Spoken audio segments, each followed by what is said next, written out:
Do you want to stay ahead of the next pandemic? Here's a quick update on measles to Marburg and everything in between.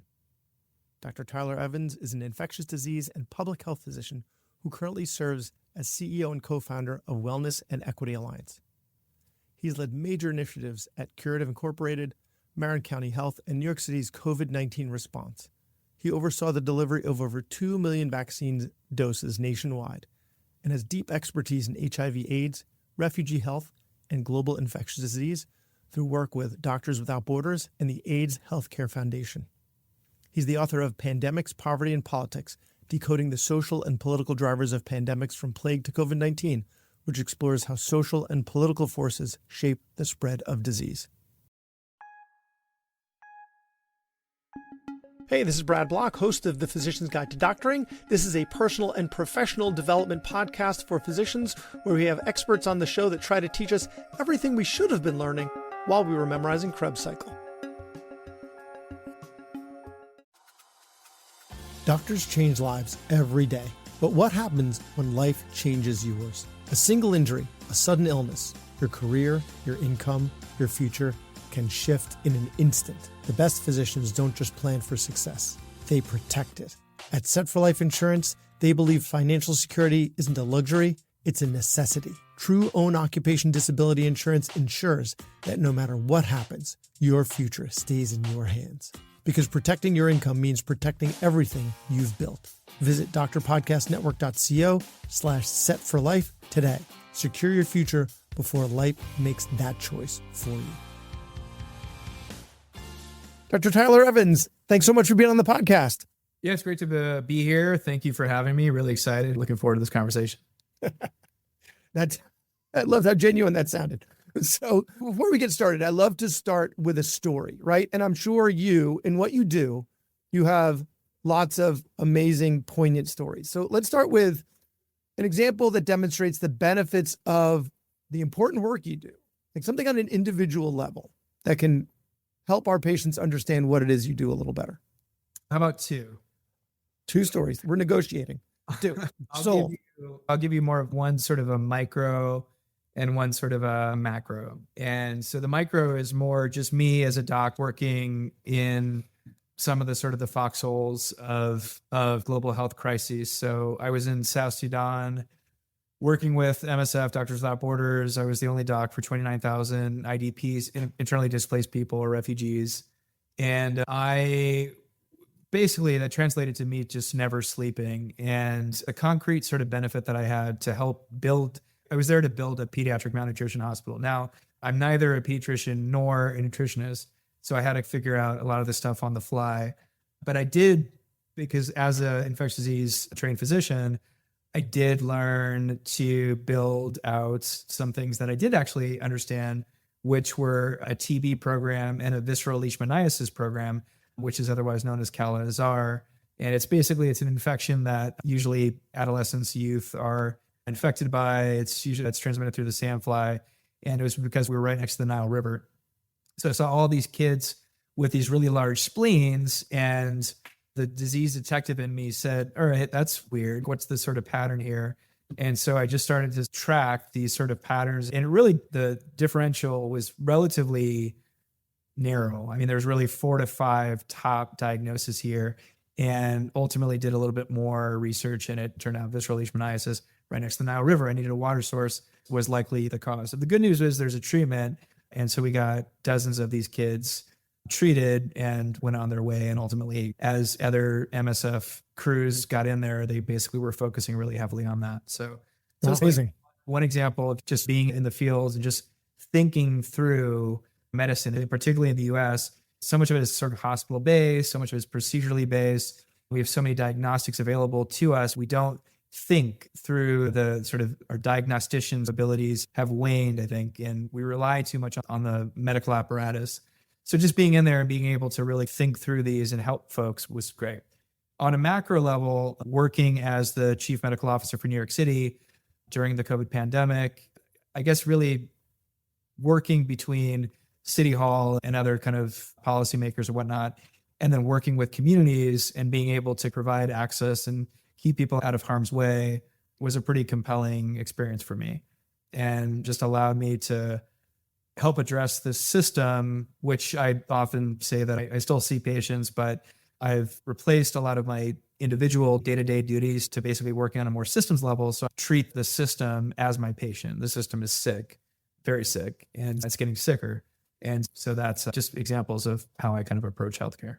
And ultimately, that's the way you scale your own skills, right? You can only treat one patient at a time so efficiently, right? Maybe you can see one patient every 20 minutes, you get faster every 18 minutes, every 15 minutes, but you're going to hit a maximum there.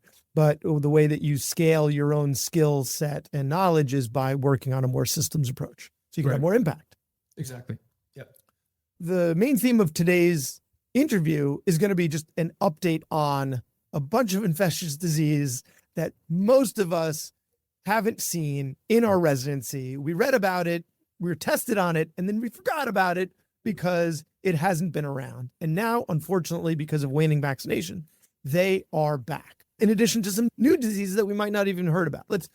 So we're going to be talking about measles, whooping cough, bird flu, Mpox, Marburg virus. Hopefully we'll have time for it all. Stay tuned. Okay, so let's start off with measles, right?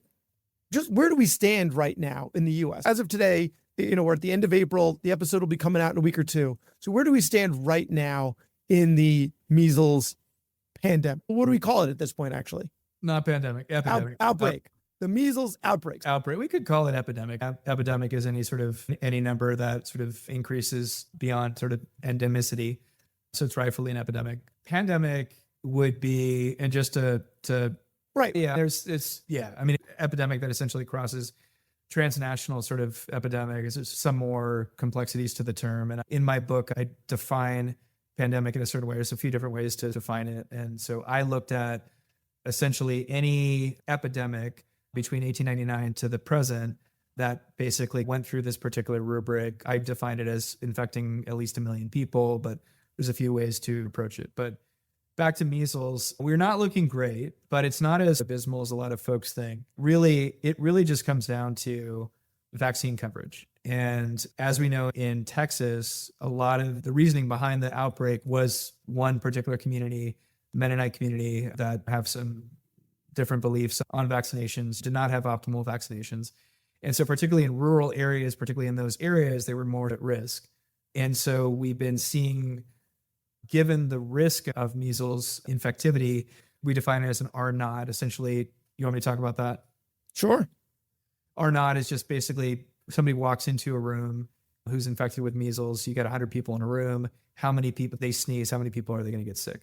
So the R0 for measles, which is one of the highest when we're looking at infectious disease, particularly respiratory disease, is not airborne, it's through droplet transmission. It is somewhere between 12 to 17. So very high. And for comparison, influenza is somewhere between 1 to 2. Typically, it depends on the seasonal components. But just to flesh out some of the terms you just used. And so the R0 is assuming you have a completely unvaccinated population. So you're going to, in each person that gets measles is going to transmit it to anywhere between 12 to 17, assuming that everyone that they encounter is unvaccinated, correct?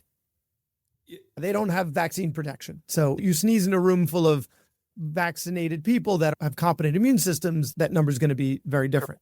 So there's that. And then they mentioned droplet versus airborne. So actually, these are all conversations that we had on the show at the beginning of COVID, when we were trying to understand what the heck was going on. So we had these conversations then, but thankfully it's been a while. Droplet it's in your mucus, but the mucus responds to gravity. So it can only stay in the air for a short period of time before it hits the ground, and hopefully nobody's licking the ground and getting sick. Whereas airborne would be more like tuberculosis, where it defies gravity and remains in the air for a prolonged period of time. Exactly. And that's the sort of the mechanics of the droplet is just, you said, it's really just, it is impacted by gravity and by the size of it as well. And droplets, typically the trajectory is going to be around 3 feet. With the COVID pandemic, we just doubled that. In the beginnings of the sort of the pandemic, I was in some of those rooms and we literally just doubled it to 6 feet. Listen, that's what they do in engineering. What's the maximum weight that this can hold? Double that, or rather half that. And that's what you write down as the maximum weight it can hold. It's not like you just made up doubling. That's something that's done in engineering. So there's some history there, the number 2. But part of the reason is because we know humans, especially New Yorkers, where I was, are going to challenge boundaries. And if we say 6, it'll probably get down to sort of 4 or 3. But it's interesting when you then translate that to the metric scale, but Heather, in most countries, seeing what that number is translated to exactly. But yeah, so that's droplet, airborne. Some sort of the sort of quintessential sort of example of airborne is TB, much smaller. They're not really droplets, much smaller sort of microbes that are essentially airborne, and it's diffuse. It's in the air. Didn't we find with COVID, which is droplet spread, also it did go longer distances? Cases were so you were somewhere in between the sort of the airborne, and nothing is really ever binary, as we know. Yeah, right. Didn't read the book. That's what they tell us in medical school. Coronavirus, didn't read the book. Okay, so so it started in this Mennonite community, which was largely unvaccinated because of what they believe, and then because the R naught is so high, and Texans being Texans, especially in rural areas, also freedom, so they have low vaccination rates, so then it spread to more people. Yeah, that's exactly right. I mean, that is, and it really, now in the US, where we have historically had measles vaccine coverage typically greater than 95%, certainly in urban areas. Rural areas, that number is going to dip a bit. But because our vaccine coverage has been so prevalent, you get to that sort of herd immunity component, which I'm sure you guys talked about quite a bit. And where ultimately folks who are not vaccinated, it ultimately doesn't matter because so many people are vaccinated, the likelihood or the probability of you coming into contact with somebody who is not vaccinated is just so low that it's almost impossible. Okay. So we shouldn't be freaking out about it because it's going to hit these walls of herd immunity, because herd immunity is not a static thing. It's a dynamic thing. So if you've got a certain population that has herd immunity, someone with measles comes into that area, maybe they infect one person and then it stops there. That's right. Yes. So our emotional responses in the medical community, our emotional responses should be somewhere between being concerned and being moderately to extremely concerned, particularly in the more sort of rural areas. Freaking out should not be a part of that sort of emotional response. I'm thinking of that like pain scale, right? You're describing the freaking out scale. Okay. So then is there a role for a booster for certain people? Because what I'd heard was if you're born before, I think it was 1989, you got one measles vaccine. If you were born after 1989, you got two, in which case then you're protected indefinitely. Maybe if you were born before 1989, you should consider getting another one. Don't go by titers. It's easier to just get the booster than have titers drawn and follow up. So what are your thoughts on that?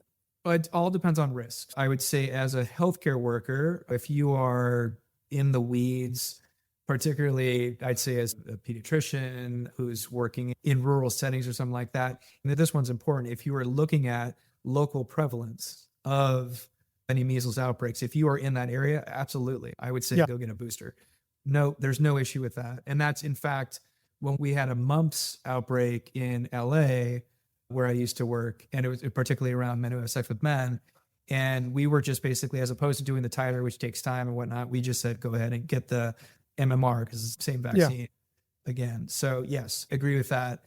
If you are in an urban setting where the vaccine coverage is very high and any sort of recent outbreak is very low, unless you're in certain communities like Rockland County or Williamsburg, then you should be fine. And I would not recommend getting a booster, irrespective of what year you were born. For context for the listeners, those counties, those particular places have large populations of Orthodox Jews where they tend not to vaccinate, similarly to the Mennonite community.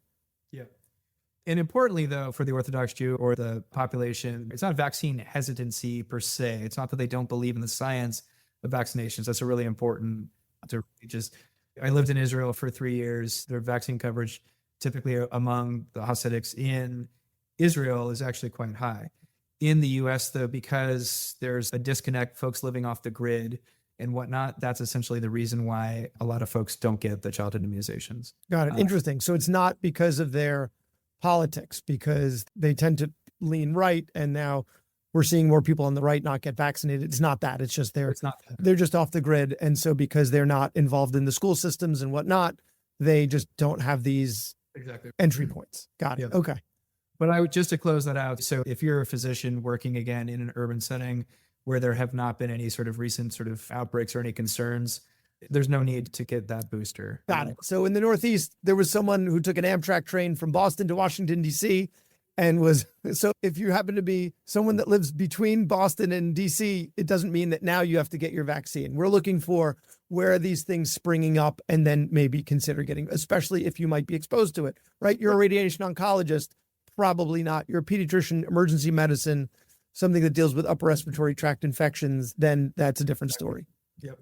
Okay. Yep.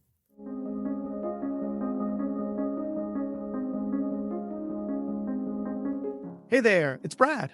As someone who's passionate about podcasting, I've always thought there should be more support for physicians who want to share their stories and expertise. That's why we're launching Doctor Podcast Network. We're bringing together a community of physician podcasters with one goal in mind: to provide the tools, connections, and resources you need to grow your show.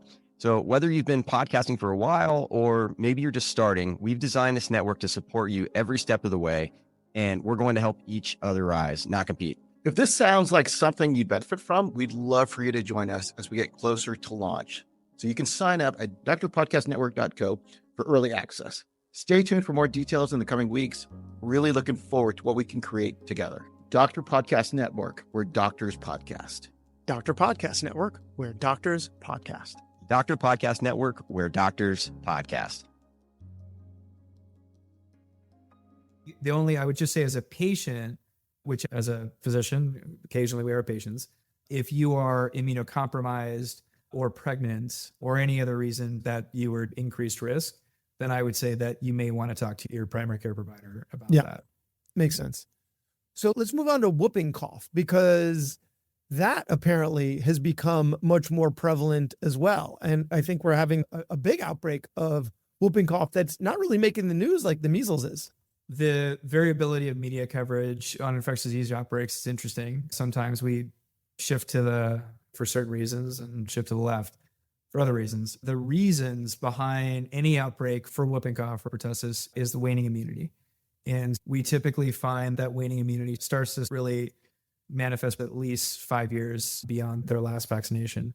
So if somebody is around young kids where there's a higher risk of pertussis, particularly if those kids have not been vaccinated yet, then they're naturally going to be at risk. And then that could scale up as the result of that chain of transmission. The reason why we don't probably talk about it as often is because the lethality, the sexiness of a new sort of innovative novel strain or whatnot isn't there. That's my own assumption. I don't really have any other strong understanding as to why it wouldn't scale like a COVID-19 would. Wait, what do you mean scale? Like why it hasn't hit the news? Yeah.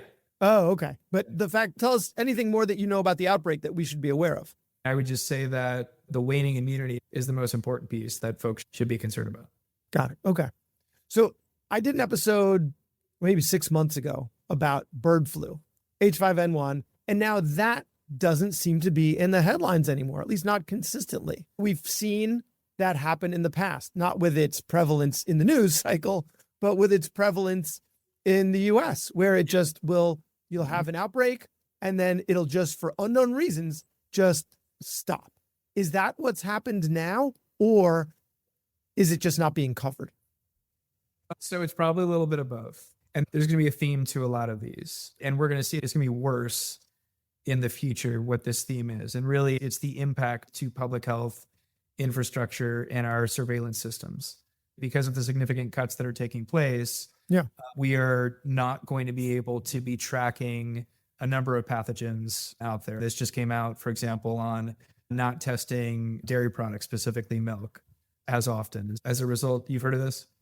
Yeah, and Trump made that very clear during the first pandemic. He suggested, why don't we just stop testing for COVID as much? Then we won't find it as much. He said it in a news conference out loud. And so it makes sense that they don't want these things because it's a bad look. If they defund these institutions and then these outbreaks happen, then it's a bad look. But if these outbreaks happen, but nobody's minding the store, nobody's looking for it, then it doesn't end up in the news and then they don't look bad. So this all tracks. Yes. So exactly what's been going on with the milk piece, which we can see a number of microbes that would be at considerable risk for folks that are drinking milk that is not pasteurized. It's important to note, one of the most oldest public health surveillance methods that we've had, or not surveillance, but a sort of prevention methods that we've is had pasteurization. Yeah. Heat up your milk. Yeah. So we've had these available to us, and yet now we are not leveraging the access and the ease of these, not just the application, but the surveillance of it. So just using that as a sort of comparison for each, it's the same sort of pattern that we're going to be seeing. There will be less talk of it because there's less surveillance of it. Now, having said that, when we look at the seasonality of or influenza in general, we are now heading into summer. And so we're not going to be seeing the typical numbers that we would often see during the fall and whatnot. But that's for human to human transition because we're living in closed doors.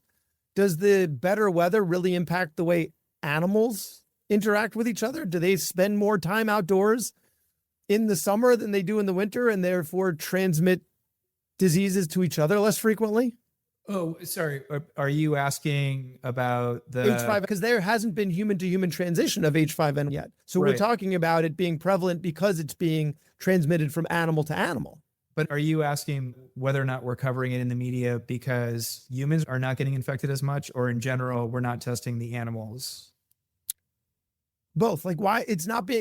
So my question, is it actually going away or not? It is not going away. Not forever, but are the cases declining would be a more precise way of saying it. The cases Yeah. seem to be declining. Okay. But again, there's a lot of The different reasons. confounding factor that we're not testing. Yeah. So it's hard to say if it's real or an artifact of just not testing for it. But Correct. aren't there states that are testing for this that are not being managed by the federal government? Or Is that well, happening as well? Yes, but because HHS basically cut budgets to a lot of these states, like California, Washington, these were two states that had a significant number of cases. Yeah. H5N1, they've had significant cuts to that. Okay. California, and I'm in the Bay Area, so California, our Department of Healthcare Services, DHCS, which is the state health department, has cut a significant number of jobs. So how that impacts surveillance, we're still playing that out right now, but it's absolutely going to be impacting our ability to surveil or screen pathogens like H5N1. And what about And there's human also- cases? Because because there were like a handful of human cases. Yeah. And so I would think if there were more human cases, we would be aware of it, correct? Yeah. You would think. We keep running into this problem. Yeah. Okay. But for the audio folks, I gave a shrug. Threw up his hands. There has only been one confirmed death. And so in terms of that sort of alarm, that emotional response, that 0 to 10, Yeah. facial expressivity, I would say we could be moderately concerned about this. Okay. So where are we on that facial scale with Mpox? So Mpox is a really important one. We know that the majority of cases that were taking place with Mpox were between men who have sex with men or transgender females. And we were seeing cases that were mostly transmitted into your larger cities. We were seeing tons of Mpox taking place, certainly in New York City, in Los Angeles. I was managing some programs in Austin, Texas. So we're definitely seeing it in key areas. The good news is a lot of it died out in the US in terms of human to human transmission. The bad news is it reared its ugly head in other areas of the world, particularly in sub-Saharan Africa. So last year, we were really concerned about Mpox in DRC, Democratic Republic of Congo, as well as other areas throughout sub-Saharan Africa. And we would see outbreaks every so often in these areas, particularly during certain sort of seasons or certain sort of human events that would bring people closer together. Most of them probably were not as a result of men having sex with men, but given the sort of the taboo or the stigma of homosexuality in certain areas in sub-Saharan Africa, you never really can know what the sort of social etiology of these cases are. Exactly. So In the same way that the case is here, you're not recording that information because they don't want people to be aware of it because what can happen to them if they do. And so without that information, you're left guessing. We had reasonable efforts for Mpox vaccinations in the US as of the outbreaks that were taking place. So I think that in certain areas that were folks that were at risk, I think that we've mitigated that risk to some extent. But there is still going to be a concern to have those surveillance systems in place to make sure that we are tracking it. And the theme to this too, Brad, is the fact that these pathogens, these microbes that we are discussing are global in nature. And so once we put our guards down in the US or as a result of USAID cuts impacting our ability to pick up and respond to emerging communicable diseases in other parts of the world, it doesn't mean that will not impact the United States. That absolutely will. And that's how any of these infectious diseases have ultimately scaled to become infectious disease outbreaks to epidemics to pandemics. It's like having a smoking section in a restaurant or a peeing section in a pool. It's not going to stay in another country just because we have these borders that were drawn by someone at some point. Doesn't mean it's going to stay within those borders. Yep. So there's one more virus I want to talk about, one more infectious disease. While I have you, we have only like a minute or two left, so we'll do the rapid version of it. But Marburg virus from the Democratic Republic of the Congo coming up again, right? Marburg virus. First, what is it and why was it in the news? And I'm interview stacking, which I'm not supposed to do, but question stacking. Where are we now? The short version is Marburg, the cousin of Ebola, also spread through bats. We saw the origin taking place in Uganda, and we've seen outbreaks happen every few years ever since we first sequenced this in Uganda.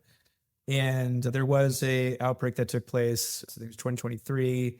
We're seeing it in Rwanda, and then we saw some activity in Tanzania. The good news is when it comes to Marburg, just like Ebola, it burns out very quickly.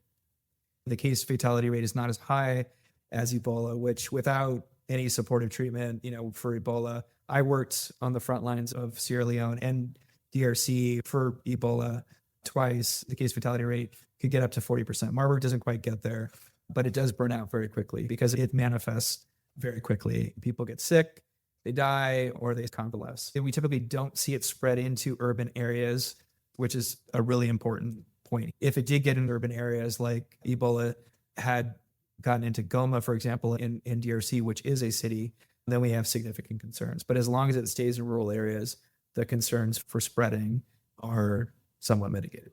Thank you for this crash course in the current infectious disease state of the world and the United States. And for those who are interested in his book, Pandemics, Poverty and Politics, Decoding the Social and Political Drivers of Pandemics from Plague to COVID-19. It's going to be coming out in August, and we're going to have him back on the show because we're going to be talking about the fallout from the defunding of all of our international aid and you can glean from this conversation, our domestic infectious disease surveillance. So we're going to be talking about what we can expect to see both nationally and internationally as a consequence of that. So Dr. Tyler Evans, thanks for all you do for your patients, for the world, and thank you for your time today. Thanks, Brad. Thanks for listening. I have a favor to ask. You listened to the episode until the end, which means you either fell asleep or you really liked the episode. So please share it or like it or comment on a social media post or write us a 5-star review, something. It would really help me out. And maybe what you learned from this episode can help someone else too. The views expressed in this episode are those of the interviewer and interviewee and don't represent the views of their employer or even their significant other. Even though the magic of podcasting make it sound like I'm talking directly to you, this is not a doctor-patient relationship, and this is not medical advice or financial advice or really any advice. Thank us again for listening to The Physician's Guide to Doctoring.